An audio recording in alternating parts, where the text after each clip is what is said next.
Lock cylinder installation instructions.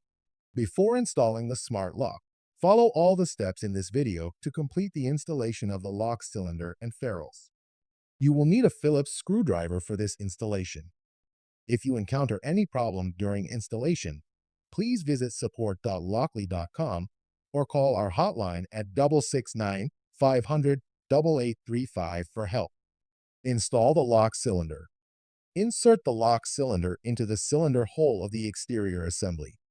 Tighten the screws of the cylinder clockwise using a screwdriver. Install the back ferrule. Secure the back ferrule to the exterior assembly. Organize and arrange the connecting cable as shown, ensuring it is not pinched or squeezed. Ensure that the connecting cable is routed inside the back ferrule and exits through the notch. Install the front ferrule. Pass the connecting cable through the hole in the front ferrule, then securely attach the front ferrule to the back ferrule. Use a screwdriver to tighten the 3 mounting screws clockwise to secure the front ferrule, completing the installation.